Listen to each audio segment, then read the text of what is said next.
साथियों, HR TV के माध्यम से आप तमाम साथियों को हार्दिक अभिनंदन। कुछ व्यस्तता और कुछ बीमारी आपसे हमें दूर करता है, लेकिन दूर नहीं, आपके पास है। आप हमारे पिछले हजारों वीडियो एचआर टीवी पे देख सकते हैं। लाइक करें, फॉरवर्ड करें, ताकि हमारा भी हौसला बढ़ा रहे और हम जोश और खरोश में, चाहे व्यस्तता हो चाहे बीमारी हो, ऐसी सूरत में भी आपके साथ आ सके। आज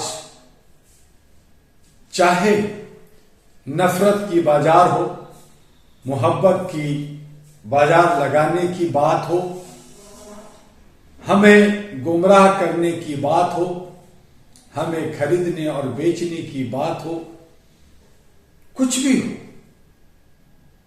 हमने क्या किया, हम क्या करना चाहते हैं, और इसके लिए कवि ने कहा कि खुदी को कर बुलंद इतना कि खुदा पूछे बंदे से, बता तेरी रजा क्या है। एक शायर ने कहा, कवि ने कहा कि कौन कहता है कि आसमां में सुराख नहीं हो सकता, एक पत्थर तो तबीयत से उछालो यारो। हम सब पत्थर सकारात्मक नहीं उछाल पाते, हम एक दूसरे पे पत्थर फेंक रहे हैं। वो गलत है, वो सही है या नहीं है, हम एक दूसरे में दोष निकालने में लगे हैं, खुद को संभालने में, अपने गिरवा में झांकने के लिए। जब हम उंगली किसी को दिखाते हैं तो 4 उंगली हमारे तरफ होता है, ये हमें आभास नहीं होता। हमें इस बात का आभास नहीं है कि हम गुलाम हैं, हमें इस बात का आभास नहीं है कि हम अनभक्त हैं, हमें इस बात का आभास नहीं है कि हम किसी न किसी गलत को साथ दे रहे हैं। चंद पैसों के लिए, लालच में, लोभ में, या फिर यूं कहें कि एक दूसरे को बदला लेने के लिए हम एक दूसरे को साथ दे रहे। सही राह पे चलने के लिए कौन आता है साथ, कौन देता है साथ, इस पे विचार नहीं करते या साथ नहीं आते। कहते हैं लोग कि मैं बहुसंख्यक हूं, मुझे हंसी आती है। कहते हैं लोग मैं 80-85% हूं, मेरा हक अधिकार सब कुछ मेरा है। तो फिर सत्ता से दूर क्यों, व्यवस्था से दूर क्यों, न्यायपालिका और मीडिया से दूर क्यों? जिन्हें आप कहते हैं कि वो 10-5% हैं, वही आप पे राज करता है। सही माने में जो 10-15% हैं वही बहुसंख्यक हैं, और आप बिखरे हुए हैं, आप बटे हुए हैं, आप टूटे हुए हैं। तो बटेंगे तो कटेंगे। आप संगठित नहीं होंगे तो आपका हक अधिकार कहां मिलेगा?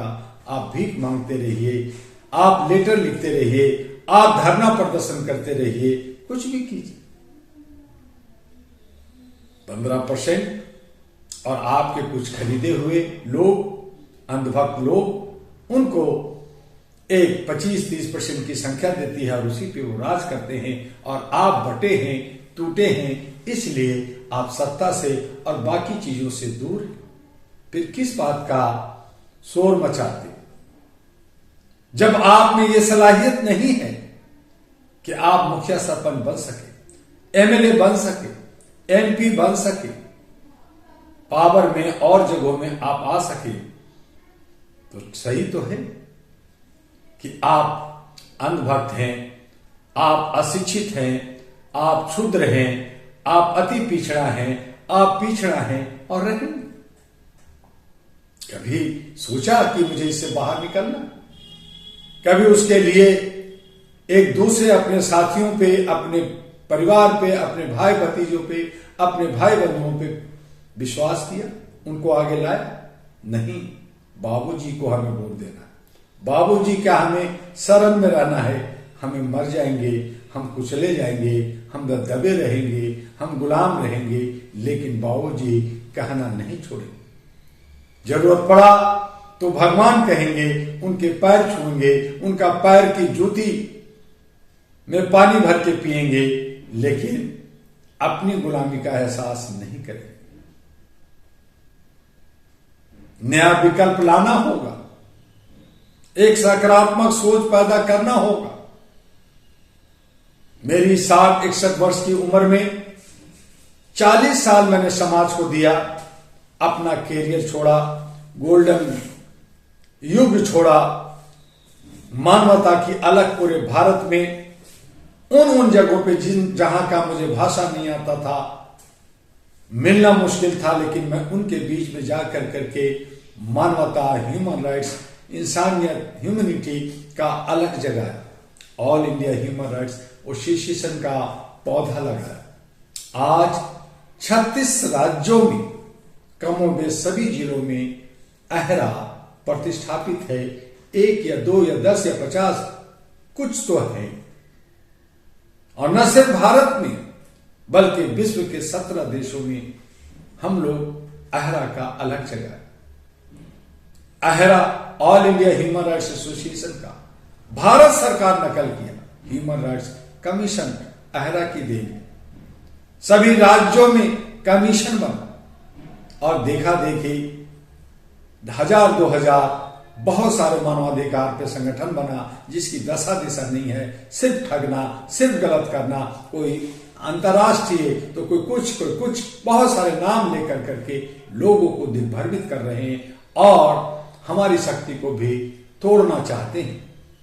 बहुत सारे जयचंद टाइप के लोग समाज में नफरत पहुंचाना और अच्छे काम को खराब करने में लगे रहते हैं, लेकिन उसके बावजूद अहरा all India human rights association लगातार ईमानदारी के साथ, पारदर्शिता के साथ, संवैधानिक तरीके से, बिना किसी ग्रांट और डोनेशन का लगातार काम करता है। हाँ, हम सब साधारण लोग हैं, आम लोग हैं। हर आदमी चाहता है खास होना, हर आदमी चाहता है पावर हो, पद हो, प्रतिष्ठा हो, मान हो, सम्मान हो। All India human rights association ने कदम बढ़ाया, मीडिया का एक जाल बिछाया, मैगजीन्स लाखों करोड़ों छापा और जनता तक फ्री में पहुंचाया। 7 किताबें डॉक्टर दुआ के द्वारा मानवता पे लिखी गई और वो फ्री पूरे भारत और विश्व में भेजा गया। हमारे लाखों करोड़ों रुपए, 1-1, 2-2 रुपए का मेंबरशिप सदस्यता जमा कर करके हमने इन तमाम कामों को किया बिना किसी ग्रांट और डोनेशन का। सरकार के आगे हाथ नहीं फैलाया, बड़े आन बान शान के साथ लगातार काम किया और एक कदम आगे बढ़ा और कहा कि अगर आपको मान सम्मान ही चाहिए, सत्ता चाहिए, और बाबा अंबेडकर और बहुत बड़े बड़े हमारे राजनीतिज्ञ ने कहा कि अगर देश की व्यवस्था बदलनी है, देश की व्यवस्था को सुधार कर रखनी है, लोकतांत्रिक व्यवस्था को मजबूत रखनी है, संविधान का आदर सम्मान करना है, तो फिर उसके लिए डॉक्टर दुआ ने अहरा national party, all India human rights national party 2009 में खड़ा किया। बहुत सारे लोगों को, यूथ को जोड़ा, कुछ बिखर गए, कुछ नौकरी करे, कुछ विदेश चले गए, लेकिन फिर भी उसे संभालते हुए हमने 15 साल से संभाल रखा। सारे विधि विधान के साथ, सारे ऑडिट के साथ। कुछ जगह हम लोग प्रयास किया, लेकिन कुछ से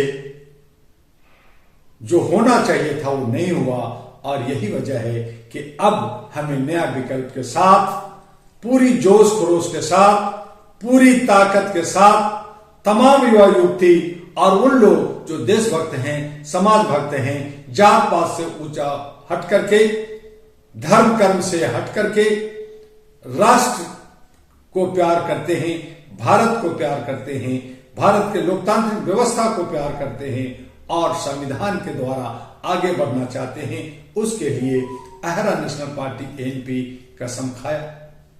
मैंने कहा समाज को जोड़ना हम जानते हैं, समाज को जोड़ने का काम हम करते हैं, हम नफरत नहीं फैलाते, हमें किसी के दुश्मन द्वेष पैदा करके नहीं जीते। और इसीलिए कहा कि हम जय सिया राम कहेंगे। श्री राम आपने कहा हमें मातृत्व को भी सम्मान करना है, उसको इज्जत देना है, इसलिए जय सिया राम कहेंगे। और अगर दलित शूद्र की बात करते हैं, बहुजन और बहुसंख्यक की बात करते हैं जो बिखरे हैं, लेकिन बाबा अंबेडकर और गौतम बुद्ध को सम्मान करते हैं, मानते हैं, पूजा करते हैं, हम उनका भी सम्मान करते हैं, इसलिए कहा कि जय भीमम कहेंगे, जय सिया राम, जय भीमम कहेंगे। अल्पसंख्यक कहें, ओबीसी कहें, जिसे आप कहते हैं कि भारत का नागरिक नहीं है, जबकि हकीकत है कि हमारे देश का एक हिस्सा है, हमारे रचे बसे हुए हैं, हमारे आजादी में उनकी भूमिका है और पाकिस्तान से भी ज्यादा आबादी रखते हैं भारत में मुसलमान। वो जय से थोड़ा दूर रहते हैं, इसलिए कहा कि आप अल्लाह के बंदे हैं तो अल अमीन आप हैं और अल अमीन का हम नारा देना चाहते हैं। तो जय सिया राम, जय भीमम और अल मीम, ये सब मिल करके समाज के अंदर जितने लोग हैं, चाहे वो बहुसंख्यक हो, चाहे अल्पसंख्यक हो, चाहे ओबीसी हो, चाहे पिछड़ा हो, चाहे अति पिछड़ा हो, कोई भी हो, सभी की जातीय जनगणना और जिसकी जितना हिस्सेदारी भागीदारी है उनको मिले और हमारे तमाम नौजवान जो भविष्य बन हैं उनको आर्थिक आजादी हो, हक अधिकार सबको समानता के साथ हो। और ये सब चाहे नारा हो, चाहे वादा हो, चाहे काम हो, चाहे क्रिया हो, चाहे हमारी सोच हो, सब संवैधानिक तरीके से हो और राष्ट्र प्रेम के साथ, अमन शांति के साथ, हार्मनी और पीस और हम सब एकता के साथ, सभी सर्वधर्म संभाव के साथ एक सोच बना करके अगर राष्ट्र का निर्माण करना चाहते हैं, राष्ट्र का विकास करना चाहते हैं, तो आइए मगध की धरती बिहार जो कभी बहुत समृद्ध था, इतिहास कहता है कि उसका एक उज्जवल इतिहास रहा है, एक सकारात्मक इतिहास रहा है, जो अखंड भारत बनाया, जिसने विश्व को जीरो और स्वास्थ्य में, शिक्षा में और मंदिर हो या भगवान हो, चाहे महावीर हो, चाहे गौतम बुद्ध हो, चाहे सीताराम हो, चाहे बहुत सारे कवि कवित्री हो, लेखक हो, पत्रकार हो, हमारे वकील हो, जर्नलिस्ट हो और आईएएस आईपीएस सबसे ज्यादा देने वाला राज्य बिहार, जो गुर्बत की स्थिति में है, वो चोर उचक्के घपलेबाजों के चंगुल में फंसा है, उससे बाहर निकाला जाए, उसको बेहतर किया जाए और वही बिहार से एक लोकतांत्रिक व्यवस्था का खूबसूरत चेहरा आएगा और तमाम बिहारियों को, जो बिहार के लोग नौजवान हैं, उनको रोजगार, उनको अच्छा शिक्षा, उनका अच्छा स्वास्थ्य, उनको नौकरी 100% देने का वादा डॉक्टर दुआ करता है, यानी एएनपी करता है। एएनपी अहरा नेशनल पार्टी के माध्यम से बिहार का समृद्ध विकास, ऐसा विकास जो बिहार विश्व गुरु बनेगा और वही भारत का दशा दिशा तय करेगा और तमाम भारत को समेट कर, संजोग कर एक ऐसा राष्ट्र, एक ऐसा देश भारत को बनाएगा कि ये विश्व गुरु होगा, फिर से सोने की चिड़िया होगा और पूरी दुनिया भारत को देखेगा, पूरी भारत के लोग बिहार में और पूरे विश्व के लोग बिहार में विचरण करेंगे, पर्यटन करेंगे और उसके लिए एक नहीं 10 प्रोजेक्ट लेकर करके बिहार के विधानसभा में हम लोग जाना चाहते हैं। जो लोग बिके हैं, जयचंद हैं या लालच और लोभ में आते हैं, वो सब सावधान हो जाए, सबका खाएं, सबका सुने, सबका जयकार करें, लेकिन वोट अपने युवा युवती को यानी इन्वेलर लिफाफा जो आपको खजाना देने जा रहा है, आपको विकास करने जा रहा है, उस पे बटन दबाएंगे और लिफाफा को जिताएंगे, यानी अहरा नेशनल पार्टी के बिहार के युवा युवतियों को जिताएंगे। और उसके लिए पूरे विश्व से और भारत के अन्य राज्यों से आपका प्रवासी, बिहारी प्रवासी जिसको एनआरआई कहते हैं, वो निस्वार्थ वो इलेक्शन नहीं लड़ने जा रहे, वो आपको सपोर्ट और सहयोग करेंगे, सहारा देंगे कि बिहार एक समृद्ध और खुशहाल राज्य बने। इस पे हम लोग काम करने जा रहे हैं। तो एक नया विकल्प कि आज भारत को जरूरत है और वो नया विकल्प बिहार से शुरू होगा। सब तरफ सुगबुगाहट है, सब तरफ गठबंधन, महागठबंधन, एलायंस बना करके काम करना चाहते हैं, लेकिन नियत अच्छा नहीं है। कहीं ना कहीं बिक जाते हैं, कहीं ना कहीं वो लोग और लालच में फंस जाते हैं। इसलिए राष्ट्रीय महागठबंधन एनडीए डॉक्टर दुआ ने खड़ा किया था 2019 में, और उसी के तहत अहरा नेशनल पार्टी एनपी को हम लोग बिहार में कम संसाधन में अच्छी सोच और अच्छी सकारात्मक को लेकर के आगे बढ़ना चाहते हैं। आप सब हमें साथ दें। आपका मुस्तकबिल, आपका भविष्य आपके हाथ में है, और जयचंदों से, घपलेबाजों से, चोर उचक्कों से, डाकुओं से अपने बिहार को बचाएं, बिहार को आगे ले जाएं। और इसके लिए एनपी को याद रखें, एनपी का प्रचार प्रसार करें और अहरा का सदस्यता ग्रहण करें, और इसके साथ जुड़ कर करके एक बार भारत को दिखा दें कि बिहार या बिहारी किसको कहते हैं। बस आज इतना ही, फिर आगे मिलेंगे और भी नए नए विकल्प के साथ, और भी जो हमारे देश के अंदर अंधेर नगरी चौपट व्यवस्था बना हुआ, अंधेर नगरी चौपट राजा है। हम किसी पे उंगली नहीं उठा रहे हैं, लेकिन जो हालात है वो जनता जानती है। इसे बदलने के लिए हम सबको खड़ा होना होगा। फिर मिलेंगे कल। आपका डॉक्टर एम दुआ, अहरा और एनपी का राष्ट्रीय अध्यक्ष। जय हिंद, जय भारत।